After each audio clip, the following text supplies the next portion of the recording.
Hello everyone, I am Mitrat Raza and welcome in IR classes.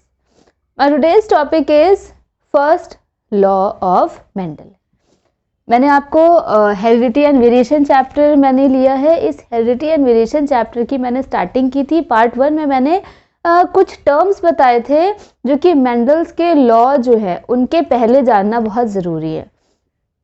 उन terms के आगे हमने थोड़ा सा एक डिस्क्रिप्शन भी थोड़ा बहुत दिया था कि मेंडल्स थे.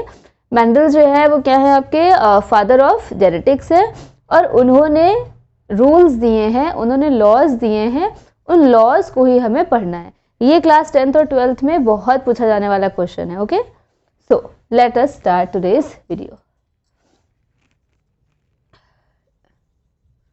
Law of dominance. Law of dominance ये क्या है? फर्स्ट लॉ है.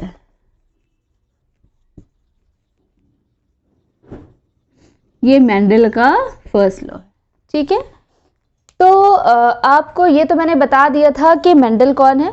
मेंडल है फादर ऑफ जेनेटिक्स. उन्होंने अपने ही गार्डन में तकरीबन 8 साल तक एक्सपेरिमेंट्स किए. ठीक है, तो उन्होंने जो एक्सपेरिमेंट्स किए, उन्होंने पी प्लांट को लिया. मैंने बताया था इससे पहले भी, पी प्लांट को लिया था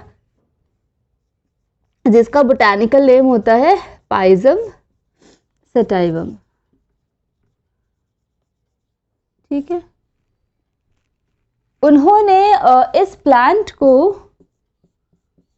काफ़ी सालों तक ऑब्जर्व किया कि कैसे ये प्लांट, मतलब उन्होंने सपोज 2 तरह के प्लांट्स लेते हैं. हाँ, इसमें एक बहुत ही ख़ास बात थी कि इसके सभी प्लांट्स में मतलब 2 तरह की कैटेगरीज होती हैं. या तो वो प्लांट लंबा होता है, टॉल होता है, या डार्क होता है. या तो वो प्लांट के फ्लावर्स वाइट होते हैं या तो पर्पल कलर के होते हैं. तो मतलब इसमें आपका पेयर ऑफ कंट्रास्टिंग कैरेक्टर था. जो इसके सीड्स थे, सीड्स के भी 2 कलर थे, ग्रीन एंड येलो. उसका शेप एंड साइज भी 2 तरह का था.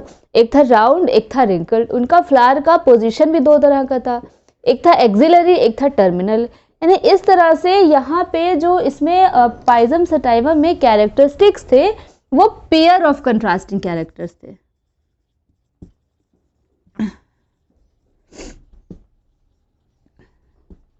Pair of contrasting character is seen. तो ये इसकी एक खास बात थी कि उन्होंने क्यों लिया था मटर के पौधे को. Why he take the pea plant, common pea या सिंपल पी जो प्लांट है उसको.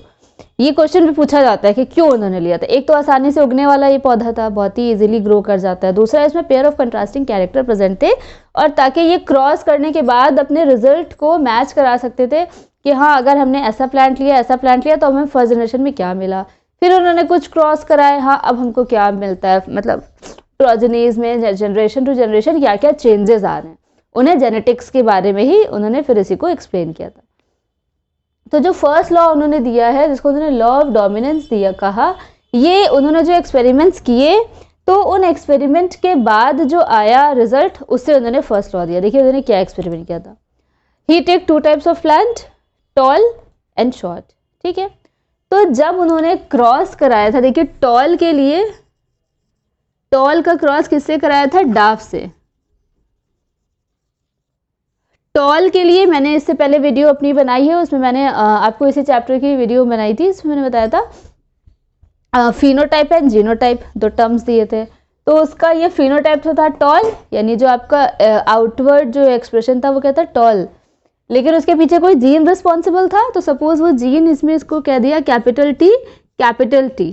ठीक है, capital T is responsible for tallness of the plant. और डार्कनेस की अगर हम बात करें तो सपोज वो था small T, small T. Dark था तो हमने उसको स्मॉल से रिप्रेजेंट कर दिया है. टॉल है तो टॉल को हमने कैपिटल से रिप्रेजेंट कर दिया, सिंपल. अब इसमें होता है डिवीजन, और डिवीजन के बाद बनते हैं क्या? गैमीट्स. ये क्या है? ये है इसके गैमीट्स. ठीक है, capital T, small T and small T. ठीक, ये इसके गैमीट्स हो गए. अब जब गैमीट्स बनेंगे, यानी मैंने गैमीट भी बताया था, ये आपका मेल सेक्स सेल है या कोई एक इसमें से मेल है और कोई एक इसमें से फीमेल है। सपोज ये आपका मेल हो गया और ये आपका फीमेल फ्लावर। अब जब क्रॉस कराएंगे, ये गैमीट 1 गैमीट 2 से क्रॉस कर रहा है, capital T and small t। ये गैमीट 1 गैमीट 2 से क्रॉस करेगा, capital T and small t। इसका सेकेंड इस फर्स्ट वाले से क्रॉस करेगा, capital T and small t again. Second and second, capital T and small t। तो आप देख सकते हैं इसमें जितने भी ये F1 जनरेशन के प्लांट्स हैं, यानी कि प्रोजेनीज हैं, capital T small t, capital T small t, capital T small t and capital T small t, यानी कि all are tall.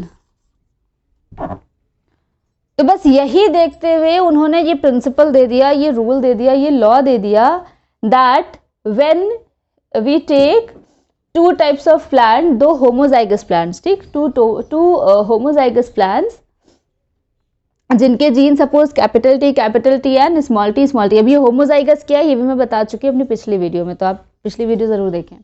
Homozygous means इसमें दोनों जाइगोट सेम हो, यानी कैपिटल T हो या स्मॉल t हो।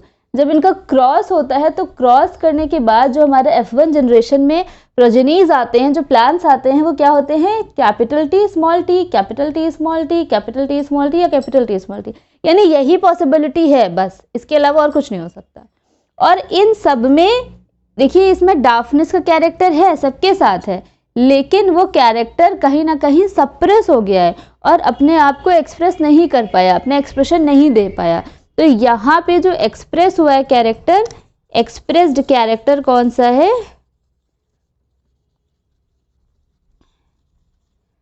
टॉलनेस, जिसको हम कहेंगे डोमिनेंट कैरेक्टर। और सप्रेस्ड कैरेक्टर कौन सा है,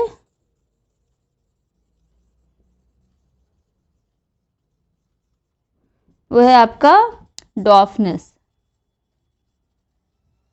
जिसको कि हम कह देंगे रेसेसिव।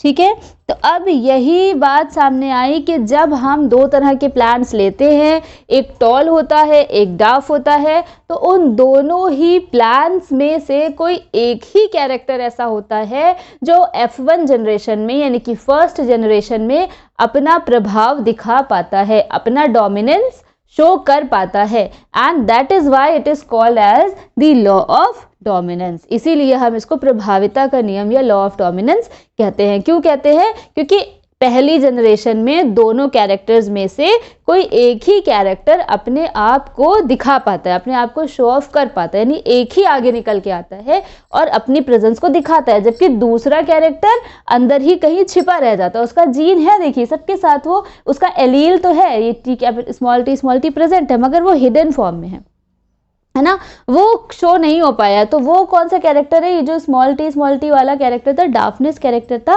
वो कहीं ना कहीं छिप गया, सप्रेस हो गया या हिडन हो गया। और ये जो एक्सप्रेस्ड कैरेक्टर है जो कि टॉलनेस है, ये आपका डोमिनेंट कैरेक्टर है और इसने अपना प्रभाव दिखाया है और जितने भी F1 जनरेशन के प्लांट्स थे वो सारे के सारे टॉल हो गए।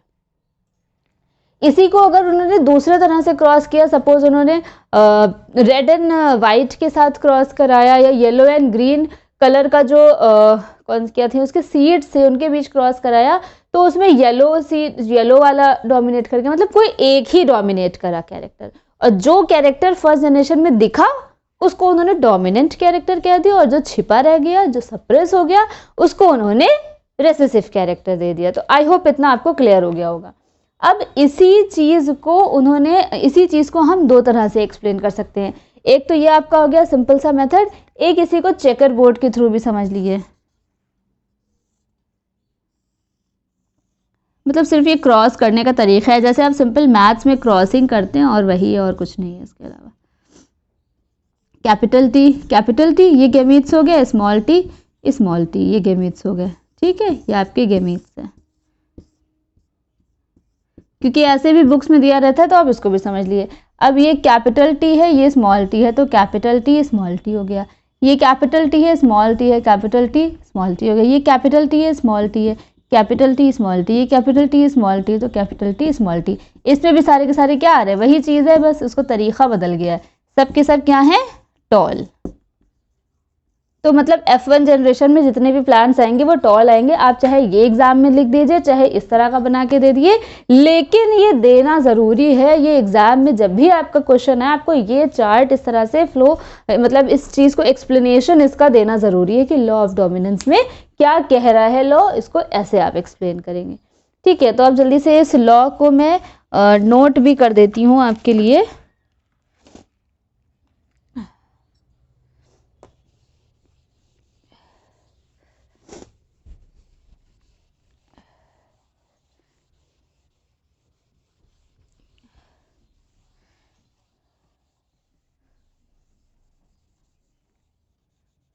एक मैंने बना रहने दिया है, इधर मैं इसको लिख देती हूँ।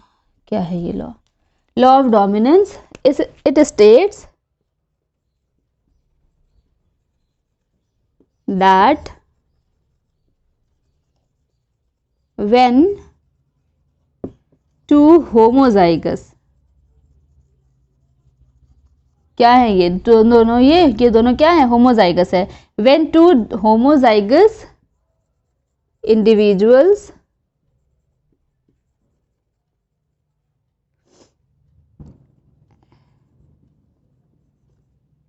with one or more sets of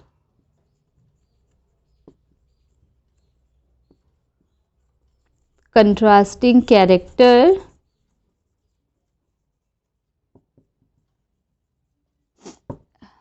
it states that when two homozygous individuals, ये दोनों क्या है, homozygous individuals, चाहे कैपिटल टी हो, ये क्या था आपका कैपिटल टी था, और ये स्मॉल टी था।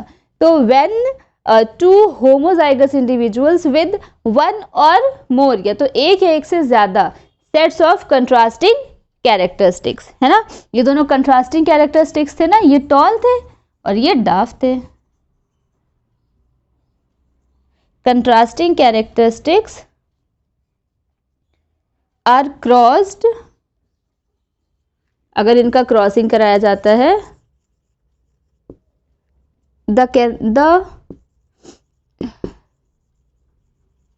characteristic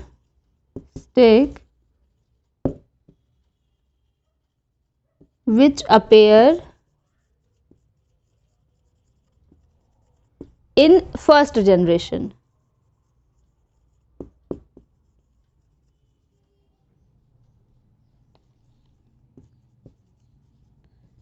are first hybrid होगा, sorry, in first hybrid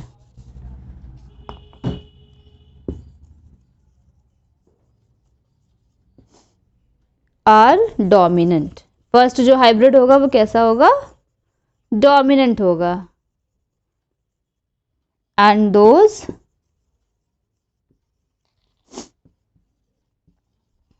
which do not appear, पहला तो जो होगा वो डोमिनेंट करेगा, और जो अपेयर नहीं हुआ and which do not appear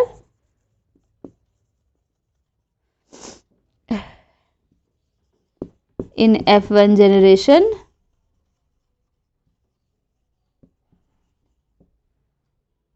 are recessive. अब देखिए इसको एक बार समझ लीजिए क्या कह रहा है। इट स्टेट्स, ये रूल क्या कह रहा है, it states that when two homozygous individuals, ये दोनों होमोजाइगस इंडिविजुअल्स थे, कैपिटल टी हो या स्मॉल टी हो, individuals with one or more, या एक से ज्यादा, more sets of contrasting character. अब यहाँ पे दो ही, सिर्फ हमने एक ही कैरेक्टर लिया था, तो अब मोनोहाइब्रिड क्रॉस यहाँ पर हम बता रहे हैं, तो इसलिए देखिए मैंने एक टर्म शायद कल बताया इससे पहले वाले वीडियो में, या नहीं तो मैं अभी बता देती हूँ, monohybrid cross and dihybrid cross. Monohybrid and dihybrid अभी बताती हूँ, भूल ना जाऊँ इसलिए लिख ले बताती हूँ। तो यहाँ पे मोनोहाइब्रिड क्रॉस की बात हो रही है। One or more sets of contrasting character are cross, जब इनकी क्रॉसिंग हुई है, मीन्स क्रॉसिंग के बाद ये हमारा बना है F1 जनरेशन में, crossed the characteristics which appear in F1 which appear in first hybrid. जो फर्स्ट आपका जनरेशन है उसमें जो फर्स्ट हाइब्रिड बना है वो क्या होंगे, डोमिनेंट होंगे, are dominant, and those which do not appear in first generation are recessive, and this is the law of dominance. अब समझ लीजिए मोनोहाइब्रिड और डाइहाइब्रिड क्या है। यहाँ पे जो मैंने क्रॉस बताया वो मोनोहाइब्रिड है, सिर्फ हमने सिंगल कैरेक्टर लिया है। When we take only single character, the cross is known as the monohybrid cross, and when we take more than one यानी कि two characters, di means two characters, then it is known as the dihybrid cross. अगर हम suppose किसी flower का shape भी इसके साथ साथ ये हाइट लिया है, हाइट के साथ साथ हम उसका कलर भी ले लें तो वो दो तरह की बात हो जाएगी, मतलब दो कैरेक्टर्स को हम ले लेंगे, या कलर ले ले, जो आपका शेप है वो भी ले लें, कलर भी ले लिया शेप भी ले लिया, यानी सीड का हम दो चीज़ें ले सकते हैं। तो इस तरह से वो हो जाएगा डाइहाइब्रिड क्रॉस। तो ये सिंपल सा मोनोहाइब्रिड एंड डाइहाइब्रिड क्रॉस, ये आपका पूरा था लॉ ऑफ डोमिनेंस, जिसको हम फर्स्ट लॉ ऑफ मेंडल के नाम से भी जानते हैं, लॉ ऑफ डोमिनेंस के नाम से भी जानते हैं। और ये बहुत ज़्यादा पूछा जाने वाला क्वेश्चन है, क्लास 10th हो, क्लास 12th हो, या ये जो कॉम्पिटिटिव एग्जाम्स होते हैं उनमें भी पूछा जाता है इस लॉ से रिलेटेड क्वेश्चंस, क्योंकि ये भी बहुत इंपॉर्टेंट टॉपिक है, एक जेनेटिक्स का एक सबसे फर्स्ट स्टेप है जेनेटिक्स की। तो इसको आपको बहुत अच्छे से पढ़ना है। तो अगर बच्चों आपको समझ में नहीं आया है या कुछ प्रॉब्लम है इससे रिगार्डिंग कोई क्वेश्चन करना चाहते हैं तो प्लीज़ मुझे अपने कमेंट्स, अपने सजेशंस कमेंट बॉक्स में ज़रूर दीजिए। ओके, और अगर वीडियो अच्छी लगी है तो लाइक शेयर एंड सब्सक्राइब करना बिल्कुल ना भूलें। Thank you, bye bye.